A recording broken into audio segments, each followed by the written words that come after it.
les deux premiers critères qu'on a utilisés pour dessiner un peu le- la liste des cas possibles mettaient en avant d'abord le fait qu'il y ait un impact. Et donc on a réfléchi sur le fait qu'il y avait des impacts avérés.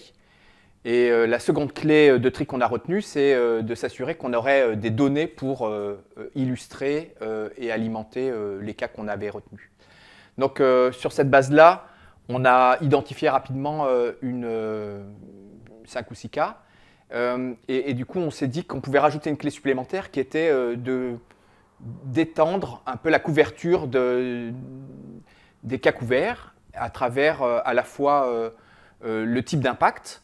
Et donc, on a retenu des cas où on a un impact d'ordre patrimonial, avec un cas sur Platanor. On avait retenu un cas dans lequel on a un impact plutôt lié à la réglementation, avec un cas sur les abeilles.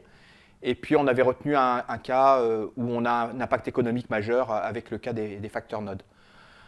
Et puis, notre deuxième clé de tri, c'était plutôt d'essayer d'étendre un peu les communautés scientifiques qui étaient concernées dans notre département pour essayer de balayer un peu large. On a aussi, du coup, regardé les cas qu'on ne gardait pas.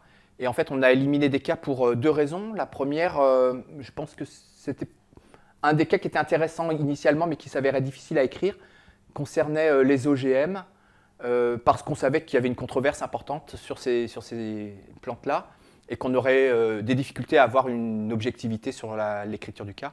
Et puis la seconde, c'était plutôt une mauvaise surprise, on avait gardé un sujet sur l'utilisation de la modélisation. Et en fait, il s'est avéré qu'on avait très peu de données pour illustrer le cas. Donc c'est pareil, par manque de données, on a été amené à ne pas garder cette illustration.